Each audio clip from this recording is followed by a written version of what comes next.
Madame, Monsieur, bonsoir et bienvenue à votre magazine. Ça fait l'actualité dédiée pour ce soir à un sujet crucial et un sujet universel. Il s'agit de la lutte contre les violences basées sur le genre. Chaque année, du 25 novembre au 10 décembre, se déroulent les 16 jours d'activisme contre les violences faites aux femmes et aux filles.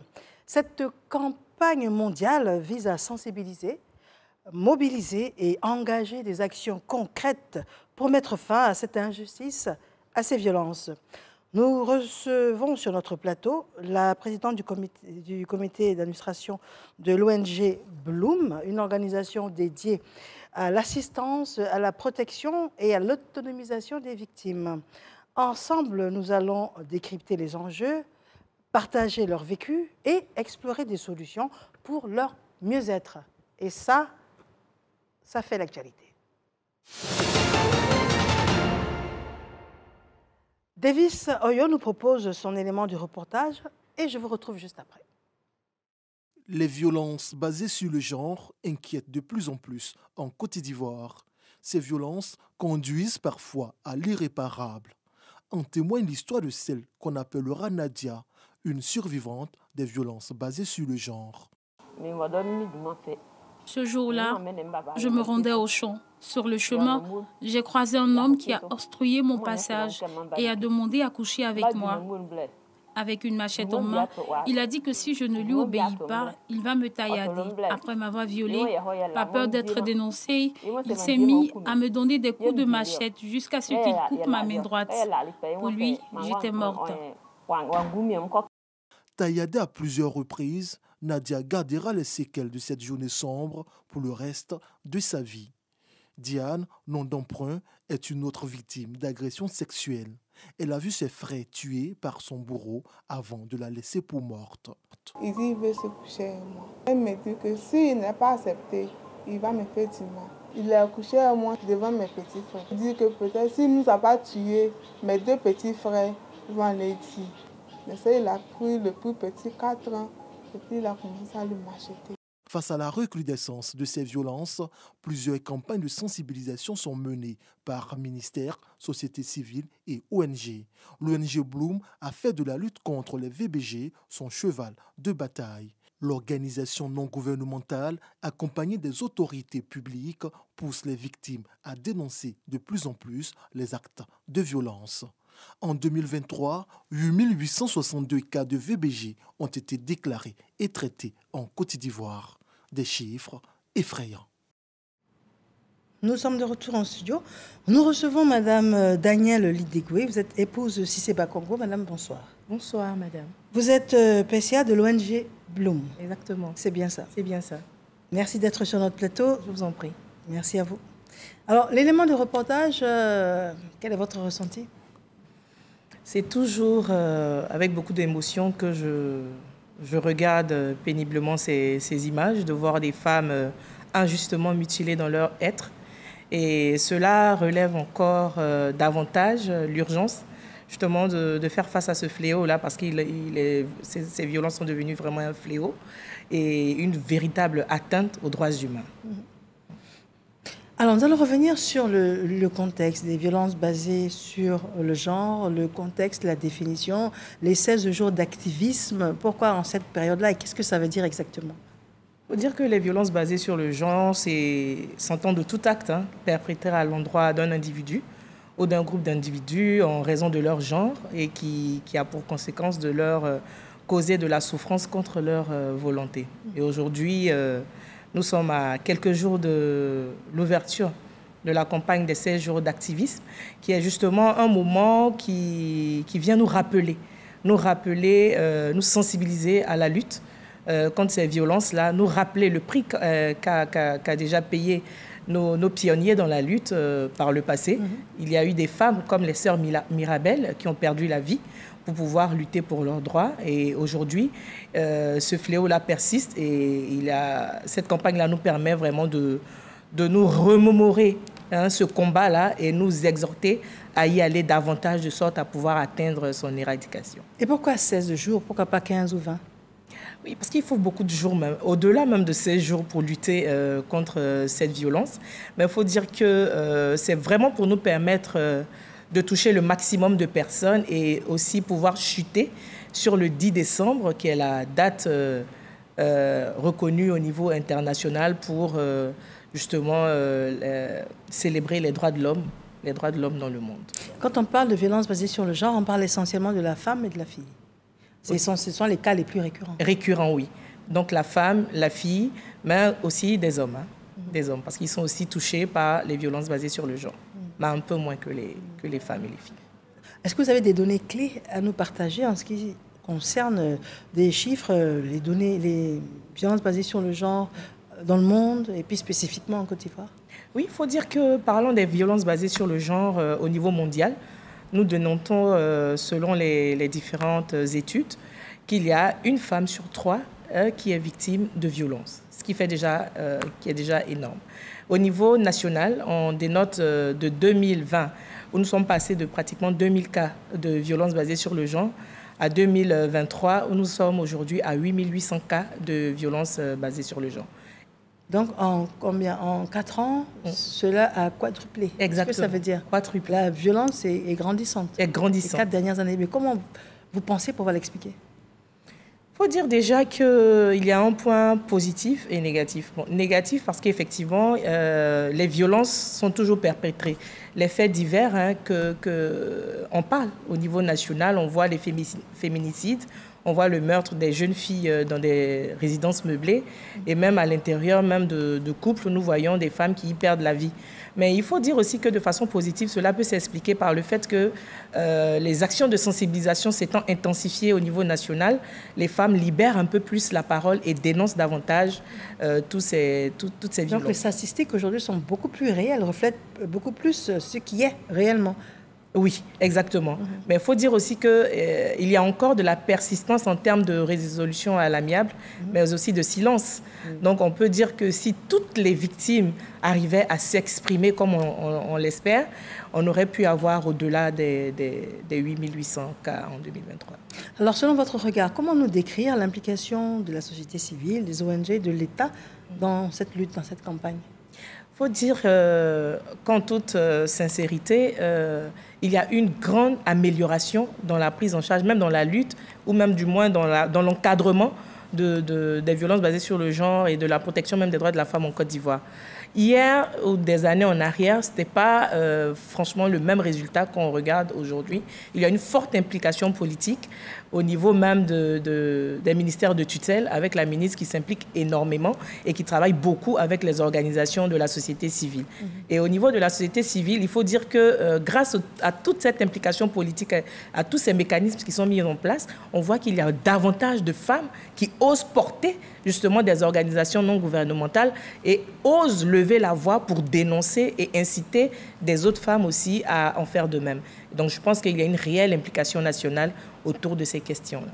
D'accord. Alors, est-ce que vous pourriez me donner un aperçu des violences les plus répandues, les cas les plus récurrents que vous voyez dans le cadre de l'ONG? Oui, dans le cas de l'ONG, il faut dire que nous assistons à plus de violences conjugales. Il faut dire même que cela se vérifie au niveau des statistiques, où en 2023, le document produit par le ministère de la Femme, de la Famille et de la Femme attestait que sur les 8800 cas de violences dénombrés, nous avions à l'intérieur 6000 cas de violences domestiques. Voilà. Et à l'intérieur de ces violences domestiques, nous avions 3000 à l'endroit d'enfants de moins de 18 ans. Donc, effectivement, cela vient corroborer ce que nous avons pour habitude de voir au niveau de l'ONG Bloom, assez de violences physiques, assez de violences domestiques à l'endroit des femmes et des filles. Alors, quand on dit violence basée sur le genre, c'est vrai qu'on pense spontanément à la violence physique. Oui. Quelles sont les autres violences dont on tient compte pour parler de violence basée sur le genre? Il faut dire que nous avons 6 types de violences basées sur le genre. Nous avons donc les violences physiques, les violences sexuelles, les violences psychologiques, les violences verbales, les dénis de ressources et d'opportunités, et nous avons aussi le mariage forcé. Alors, les dénis de ressources et d'opportunités, vous pourriez nous éclairer là-dessus? Oui, quand on parle de déni de ressources, c'est de la violence économique. Par exemple, il y a des femmes qui sont dans des foyers à qui on interdit d'avoir une activité génératrice de revenus de façon plus simple, on leur interdit de travailler. C'est une violence économique. Parce que l'une des causes des violences basées sur le genre, c'est la pauvreté de la femme. On parle aujourd'hui de féminisation de la femme en Afrique. Et quand on interdit à une femme de pouvoir exercer une activité qui lui donne du revenu pour la prise en charge de ses besoins, ne serait-ce que primaires, ainsi que ceux de ses enfants, c'est de la mettre dans un état de vulnérabilité. Quand on parle de déni d'opportunité, par exemple, c'est le droit à la scolarisation. Il y a des jeunes filles qui sont interdites d'aller à l'école juste parce qu'elles sont femmes. Et ça, c'est aussi une violence basée sur le genre. Alors, mais qu'est-ce que vous répondez à l'époux qui dorlote sa femme et qui souhaite qu'elle ne travaille pas et puis qu'elle s'occupe de lui, de ses enfants, et puis il pourvoit à tout? Je dirais merci à cet époux-là.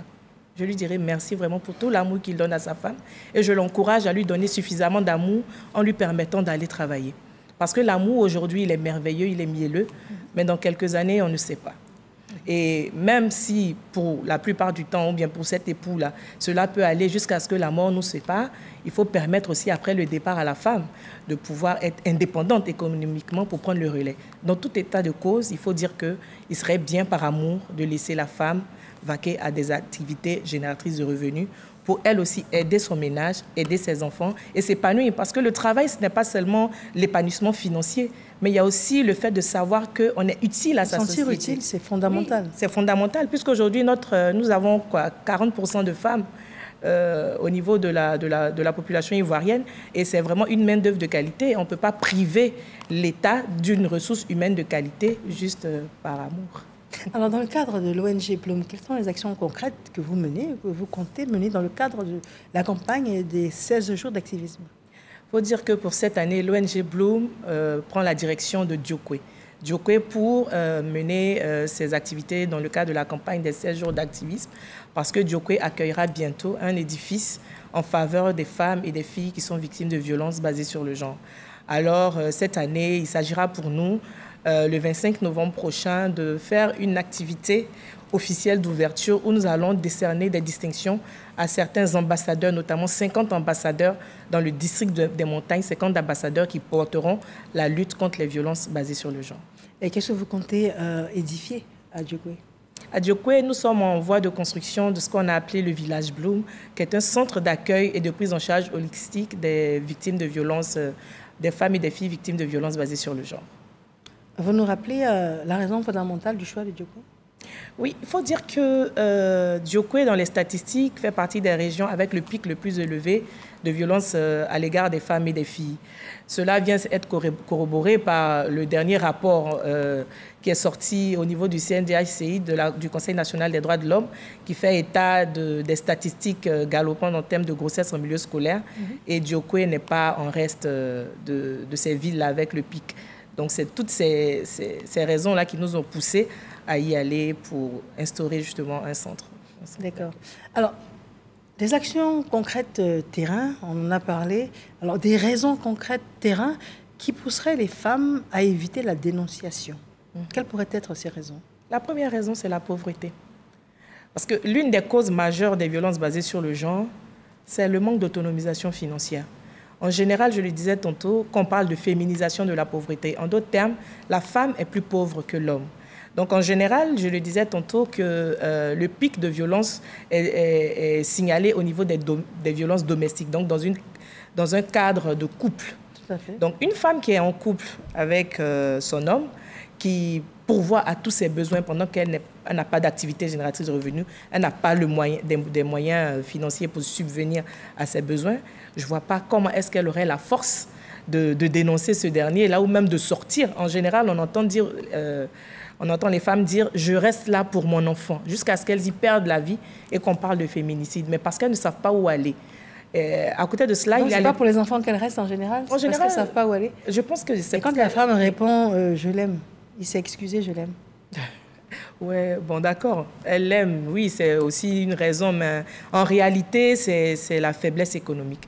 Parce que l'amour, à un moment, quand on voit que sa vie est en danger, l'amour, il s'échappe par la fenêtre. La relation toxique? La relation très toxique qui expose aussi les enfants. Même quand on dit « je reste pour les enfants », et on voit les enfants agoniser. Les enfants sont battus, tout comme la mère est battue Pourquoi on reste dans cet environnement où on sait qu'on peut perdre la vie, nous, ainsi que nos enfants? Mais parce qu'on n'a pas où aller. Parce qu'on n'a pas où aller et parce qu'en Côte d'Ivoire comme en Afrique, on a la pesanteur de la culture. Nous avons, en tant qu'acteurs sur cette thématique-là, rencontré des cas où des femmes ont pris le courage de fuir, elles sont parties en famille et la famille même les a raccompagnées dans ce même ménage toxique à cause du quand dira-t-on, à cause de on peut régler ça sur l'arbre à palabre, à cause de voilà, il faut des alliances. Madame Danielle Lidegwe épouse Cissé Bakongo, le mariage c'est pour le meilleur et le pire. Oui. Est-ce que vous me répondez? Je réponds que oui. Le mariage, c'est pour le meilleur et pour le pire, jusqu'à ce que nous sentons notre vie en danger. Notre vie ainsi que celle de nos enfants. On peut pardonner, on dit l'amour pardonne tout, l'amour excuse tout, mais jusqu'à un certain niveau, il faut pouvoir se préserver soi-même. Voilà qui est clair. Dites-nous, quel est le parcours type de la victime qui souhaite de l'aide, de l'assistance, de l'autonomisation auprès de l'ONG Bloom? Quel est son parcours? Son parcours, tout de suite, moi, je fais toujours référence à notre ministère de tutelle.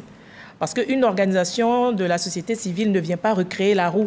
Elle vient juste de façon bénévole donner son aide à l'État qui a déjà engagé un processus. Le ministère de la Femme, de la Famille et de l'Enfant a mis en place ce qu'on appelait le numéro vert, le 1308. Déjà, c'est de composer ce numéro et de demander de l'aide. Au bout du fil, on aura des personnes qualifiées pour nous orienter. Nous sommes avec le ministère de la Femme, de la Famille et de l'Enfant sur une plateforme qu'on appelait la plateforme VBG. Tous les acteurs qui rentrent en ligne de compte dans la prise en charge holistique des violences s'y trouvent. Et c'est de cette manière même que nous avons des cas qui nous sont référés par le ministère à travers cette plateforme. Donc, à travers cette plateforme, grâce au numéro vert, nous pouvons avoir toutes les solutions. Nous avons aussi, en tant qu'organisation, nous avons aussi nos plateformes digitales sur lesquelles aussi on pourrait nous contacter directement. Alors, comment est-ce que vous décrivez la collaboration avec les autorités judiciaires et puis les forces de l'ordre? Violence basée sur le genre, on a du mal à imaginer qu'il n'y a pas de coups, de blessures, oui. Des fois. Oui. Et c'est ce qu'il y a même de façon récurrente, selon les statistiques. Et oui, il faut dire que la collaboration est très bonne. En ce moment, je pense que les autorités de police et juridiques sont en train de mettre en place une plateforme. Et nous avons même eu à collaborer ensemble dernièrement sur ce projet. Mais il faut dire qu'au niveau, sur le terrain, avec les victimes, c'est un peu difficile parce que les retours que nous avons souvent, c'est que leurs plaintes sont souvent minimisées. Voilà, il faut dire que c'est pourquoi nous profitons de... Les plaintes sont minimisées. L'officier qui enregistre la plainte, le fait d'être un homme, c'est ça? Exactement. Le fait d'être un homme, il l'emmène à minimiser le motif pour lequel la femme vient le saisir. Par exemple, quand nous avons eu une victime qui allait porter plainte et qui a dit « il m'a battu, il m'a giflé ». Et on lui a demandé « c'est à cause de la gifle que tu es ici, repars dans ton foyer. Nous tous on gifle ». Vous voyez que ça, c'est pas quelque chose qui encourage. Pas encourageant, motivant. Voilà, motivant. Ça n'encourage pas la femme à libérer la parole. Mais sinon, beaucoup de choses sont en train d'être mises en place pour aider toutes ces femmes. Vous tombez sur des cas également de femmes qui exagèrent, qui enveniment, qui extrapolent également? Oui, nous avons des cas. Je peux même vous citer l'exemple d'une femme qui avait été battue, qui est venue nous rencontrer. Et après l'écoute psychologique, on a compris que... c'est elle, en réalité, qui était actrice de violence basée sur le genre à l'endroit de son époux, qui, exténué, a eu à lever la main, une réaction excessive. Et voilà, c'est arrivé là où c'était. Et on a dû justement suivre le couple pour qu'on puisse les aider à remonter la pente. Donc, effectivement, il y a des femmes qui exagèrent. Est-ce que vous pourriez nous caricaturer en 2-3 phrases les dispositifs légaux en ce qui concerne la situation de la protection de la femme et de la fille en Côte d'Ivoire? Ce que je pourrais dire de façon résumée, c'est déjà de présenter ce document. Ce document qui est le recueil de textes relatifs à l'interdiction et à la répression des violences basées sur le genre en Côte d'Ivoire, qui a été produit par le Conseil national des droits de l'homme. Tout s'y trouve. Nous avons les instruments internationaux et les instruments nationaux de lutte contre ces violences-là à l'égard des femmes et des filles. Et il faut dire que l'État de Côte d'Ivoire a fait un bond en avant en termes de prise des décisions, de prise d'actes de répression. Cependant, les textes sont un peu éparpillés et difficiles à exploiter et il serait bien, pour perfectionner tout ce qu'on a déjà entrepris, de prendre une loi qui vient vraiment traiter toutes les questions liées aux violences basées sur le genre. Alors, en ce qui concerne la sensibilisation, où est-ce que nous en sommes? Et puis, est-ce que l'homme est au centre de la sensibilisation? Il faut dire qu'au niveau de la sensibilisation, je pourrais dire que nous sommes très avancés. Très avancés. Cela s'en ressent aussi par les chiffres, les taux des VBG en Côte d'Ivoire. Et effectivement, les hommes sont au cœur de cette sensibilisation. Parce que ce sont eux, pour la plupart des cas qui sont les acteurs, les auteurs des violences basées sur le genre. Donc, il serait prétentieux de dire qu'on va lutter contre les violences seulement avec les femmes. Non, il faut aussi conscientiser les hommes à la masculinité positive. Et si vous me le permettez, j'aimerais dire un coucou à M. Ghislain Koulibaly, qui est le seul homme au niveau de la société civile, un seul homme qui a mis en place ce qu'on appelait le réseau des hommes engagés pour l'égalité entre les hommes et les femmes, qui lutte pour les droits de la femme et contre les violences basées sur le genre. Donc nous avons besoin, en termes de sensibilisation, que les hommes s'impliquent davantage. Pour ce faire, nous, à l'ONG Bloom, nous avons produit une bande dessinée, justement, pour pouvoir éduquer le petit garçon. Parce qu'avant qu'il devienne un homme, c'est parce que dès le bas âge, nous, les femmes, surtout africaines, n'apprenons pas l'égalité des droits entre les hommes et les femmes à nos petits garçons. Alors, quand vous dites l'égalité des droits, est-ce que ça veut dire l'égalité entre hommes et femmes pour vous? Oui, c'est l'égalité des droits. Mais pas l'égalité entre hommes et femmes. C'est l'égalité entre hommes et femmes. C'est-à-dire l'homme, il est capable de faire la cuisine, tout comme la femme est capable d'être assise dans un canapé en train de lire le journal pendant qu'il fait les tâches ménagères. Il y a l'égalité parce que nous sommes des êtres humains. Il n'y a pas homme, il n'y a pas femme.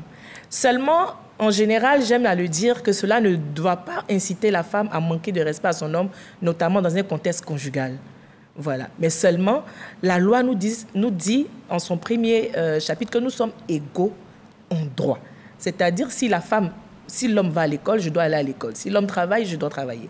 Donc, c'est de cette égalité-là déjà que nous parlons. Les textes le disent, mais dans les faits, il faut que ça se matérialise concrètement. Donc, il y a des pesanteurs culturels également? Pesanteurs culturels en majorité. En majorité, parce que nous savons que nous sommes dans une société patriarcale où l'homme est le chef et la femme n'a pas le droit de parole. Il y a eu des luttes. Nous avons toute l'histoire des droits des femmes en Côte d'Ivoire, qui ont montré des pionnières de la lutte qui nous ont permis d'arriver aujourd'hui, de me permettre à moi de parler sur un plateau de télé, ce qui était interdit par le passé. À moi aussi d'avoir des diplômes parce que je suis allée à l'école, ce qui était interdit. Il faudra poursuivre cette lutte d'une autre manière, qui a pris une autre forme aujourd'hui. Nous avons les droits, mais il faut qu'ils soient respectés, ils soient appliqués et que cette société patriarcale puisse comprendre et accepter le rôle de la femme en société. Alors, on réalise qu'il y a une forte volonté politique. Et on le sent. Oui. Est-ce qu'il y a une implication des populations? Est-ce que les populations ont compris? Vous sentez qu'il y a vraiment un grand bond qui a été effectué? À ce niveau, il reste beaucoup à faire. Il reste beaucoup à faire. Au niveau des femmes qui composent cette population, oui. Il y a quand même une prise de conscience. Au niveau des hommes, il y a encore de la réticence. Mais nous ne désespérons pas. Nous continuons la lutte parce qu'il faut dire que le droit à l'éducation, nous l'avons obtenu après des luttes et des luttes, après qu'il y a eu des femmes qui ont perdu la vie. Donc, je veux dire qu'on ne désespère pas. On continue la lutte. Aujourd'hui, même à Djokwe, pour la campagne des 16 jours d'activisme, nous voyons l'implication des chefs coutumiers, des chefs religieux. C'est pour dire quand même qu'il y a des avancées. Même si elles sont infimes, il faut les reconnaître. L'ONG Bloom, dont vous êtes la PCA, 10 000 adhérents bénévoles, 10 000. Oui. On parle également de 20 000 femmes impactées. Oui. Vous existez depuis 2018. Oui, depuis 2018. C'est bien ça. On parle également de la création du premier refuge Bloom. Oui. 21 lits de disponibles. Oui. La femme en détresse sait où aller pour se faire assister avec son ou ses enfants. Exactement. C'est ce que ça veut dire. C'est ce que ça veut dire. On parle également de plus de 300 victimes des violences basées sur le genre assisté. Exactement. On parle également de 652 enfants scolarisés. Exactement. Ça veut dire quoi? Que le père ne jugeait pas utile de les faire partir à l'école? En général, il y a des femmes, quand elles viennent en prise en charge holistique, viennent avec des enfants. Et quand elles sont mises dehors, par exemple, dans un contexte conjugal, elles n'ont pas les finances qu'il faut pour les scolariser. Nous les prenons en charge. Ou alors, il y a des femmes, des jeunes filles, en dehors même de tout ce qui est violence basée sur le genre, je veux dire prise en charge au niveau du centre de transit. Il y a des jeunes filles qui nous contactent parce qu'elles sont en âge d'aller à l'école et les parents refusent de les scolariser ou alors ils n'ont pas les moyens de le faire. Nous essayons de les assister aussi. L'ONG Bloom, on parle de 16 bureaux sur Abidjan et de 31 bureaux à l'intérieur du pays. C'est bien ça. Alors, à l'intérieur du pays, les femmes, les jeunes filles sont sensibilisées et puis elles demandent aide, protection et assistance. Oui. Plus que sur Abidjan? Oui, plus que sur Abidjan. Parce qu'à Abidjan, il faut dire que le mécanisme est quand même développé. Aujourd'hui, nous comptons plusieurs centres à Abidjan, dont celui de l'ONG Bloom. Nous avons aussi celui de notre maman, son Excellence Madame la Première Dame Dominique Ouattara, qui va ouvrir bientôt au niveau d'Adiaké, qui sera, si vous me le permettez, l'un des plus grands centres d'Afrique. Et vous voyez que Abidjan et ses alentours est très bien desservi. Oui. Mais à l'intérieur du pays, nous n'avons quasiment pas d'édifice. Nous avons un édifice à Boaké, nous avons un, je pense, à Bonois, et c'est tout. Nous avons besoin qu'on puisse démultiplier ce type de centre-là à l'intérieur du pays. Donc, Djokwe, avec le PIC, on a vraiment besoin. Alors, le 7 décembre, vous organisez un événement d'envergure, une levée de fonds. Oui. Quels sont les objectifs in fine? Il faut dire qu'en 2023, le ministère de la Femme, de la Famille et de l'Enfant, en collaboration avec l'UNFPA, ont sorti ce qu'on a appelé le document d'investissement. Il faut dire que depuis 2015, la Côte d'Ivoire s'est résolument engagée dans l'agenda 2030, donc pour la réalisation effective des objectifs de développement durable dans notre pays. Et dans ces objectifs-là, il est dit au niveau des ODD 5, 10 et 4 qu'il faut pouvoir lutter ardemment contre les violences faites aux femmes et aux filles. Et pour ce faire, qu'est-ce qu'il faut concrètement pour arriver en 2030 à l'éradication de ces violences-là? Grâce à ce document d'investissement, il est dit que nous devons lever 12 milliards de dollars américains de 2024 à 2030 pour qu'en Côte d'Ivoire, on puisse dire il n'y a plus de violence basée sur le genre. Ces 12 milliards doivent permettre de financer des activités de prévention, donc de sensibilisation, mais aussi des activités de prise en charge, notamment la construction de centres d'accueil pour les femmes victimes. Et ces 12 milliards doivent être levés par qui? Par tout le monde, jusqu'aux citoyens lambda, par l'État et par nous autres, par la société civile. Alors, sensibilisés à cela par notre ministère de tutelle, nous avons décidé de jouer notre part dans la levée de ces 12 milliards de dollars. C'est dans ce cadre-là que nous avons mobilisé notre réseau, nos amis, toutes les âmes généreuses autour d'un gala de charité pour leur dire, en cette fin d'année, venez prendre votre bénédiction en contribuant à la construction de cet édifice à Djokwe à travers ce dîner gala de charité, en payant des places, en payant des tables, en jouant à la tombola. Ça vous permettra de passer un moment de qualité avec des personnes de qualité, passer du bon temps, mais aussi faire œuvre utile en aidant ces âmes qui en ont besoin au niveau de Djokwe et notamment de la région du district des montagnes. Nous sommes au terme de notre émission. Juste avant de vous laisser partir, ONG Bloom, Bloom, ça veut dire? Bloom, c'est floraison. Bloom, c'est un mot anglais qui parle de la fleur, de la floraison. Pourquoi Bloom? Parce que nous estimons que la femme est une fleur qui, lorsqu'elle est au pied, au seuil de l'ONG Bloom, même si elle se dit fanée, elle peut toujours bloom. Elle peut bloom up. Bloom up. Elle peut fleurir et retrouver sa floraison. Je remercie infiniment d'être venu sur notre plateau. Nous parlions de la lutte contre les violences basées sur le genre. Les femmes brisent le silence. Madame Danielle Lidegwe, épouse Cissé Bakongo, PCA de l'ONG Bloom. Infiniment merci, madame, monsieur. Prenez soin les uns des autres. Bonsoir.